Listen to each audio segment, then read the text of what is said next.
Thank you, Mr. Chairman. General, good to see you. I appreciated our conversation the other day. Thank you for, I guess it was just yesterday. Thank you for making time for me.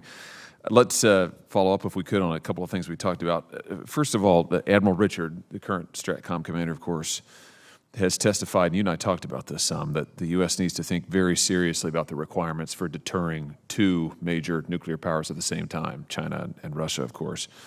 And you said the same thing yesterday, which I appreciated. Here's my question. If confirmed, would you commit to having Stratcom do an analysis of the nuclear force requirements to deter both China and Russia now and into the 2030s? Senator, thank you for the question, and the answer is absolutely yes. I think that's going to be critical for us. I called it earlier, it's the strategic doctrine within Stratcom, not necessarily policy. I'm talking about the strategic doctrine within Stratcom to ensure that we can do exactly what you asked. The other piece of that is then the national objectives from the president to make sure we can meet the national objectives as well. Very good. Thank you for that. I think that'll be hugely, hugely helpful.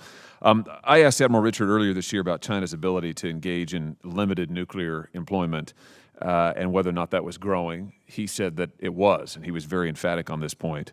And he talked about how important it is for the United States to maintain our own limited nuclear options if we're going to be able to deter China in what is our pacing theater. So let me just ask you, do you agree that we need to be concerned about China resorting to limited nuclear employment in a conflict, let's say, over Taiwan?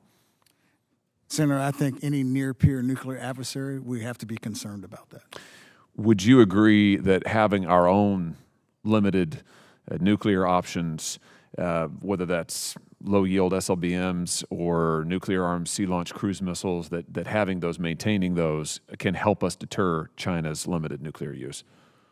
As I described to the committee, for me, it's about being able to give options to the commander-in-chief. Very good. Are there other limited nuclear options that you think that we ought to be pursuing, whether that's in terms of additional capabilities, whether that's posture changes in order to deter Chinese and Russian limited nuclear use?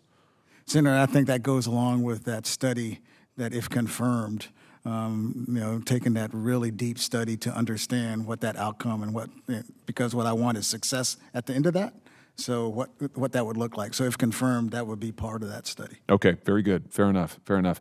You said to me yesterday, which I appreciated, I'm going to try to make sure I get you quoted correctly, and then we talk about it. If we can prevent China from crossing the Taiwan Strait, and they know that we've got a viable nuclear deterrent, then it's possible that Beijing might not escalate at all. And I thought that was right on the money. I agree with that 100%. And I just want to give you a chance to elaborate on that here, because it sounds to me like what you're saying is the right approach to deterring a Chinese invasion of Taiwan is denial, is to deny them the ability to do that in the first instance, backed up by a very credible nuclear deterrent. So do I have that right? And would you elaborate on why you think that's the right combination? Senator, I think that the whole reason that we have the strategic deterrence that we have today and the triad that we have today is to ensure that our adversaries understand that today shouldn't be the day for them. So as we were having that conversation, that's what I meant. I think that they would understand that if you have a credible nuclear deterrent, it would make them think twice before engaging with us. And those two things, the conventional denial combined with the nuclear deterrent, those things have to sit together. Is that fair to say? I mean, they work hand in hand. They work hand in hand. Conventional and nuclear works hand in hand. Yeah.